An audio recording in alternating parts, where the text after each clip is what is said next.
पिता और बेटा। एक गांव में एक आदमी रहता था। उसको 4 बेटियां और एक बेटा था। चारों बेटियों की शादी निपटाकर वो थोड़ा निश्चिंत हुआ, मगर बेटे से वो परेशान था।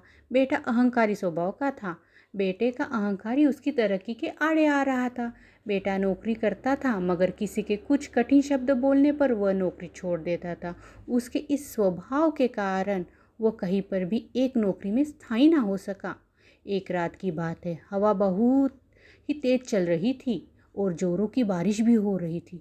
दूसरे दिन सुबह बड़े बड़े पेड़ रास्ते पे धराशायी हो गए थे, लेकिन बाजू के खेत में गेहूं की फसल बोई थी, जिसको इस आंधी में कुछ भी नुकसान नहीं हुआ।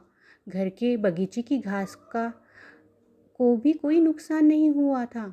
उस आदमी ने अपने बेटे को बुलाया और साथ में बाहर घुमाने ले गए। उन्होंने देखा कि रास्ते पर बड़े बड़े पेड़ धराशायी हो गए और छोटे से घास को और गेहूं के फसल को कुछ भी नुकसान नहीं हुआ। तब भी पिता ने बेटे को समझाया कि बड़े बड़े पेड़ इस आंधी में टिक नहीं पाए और गेहूं की फसल और बगीचे की छोटी सी घास को कुछ भी नहीं हुआ, क्योंकि वह वक्त पड़ने पर झुकना जानते थे।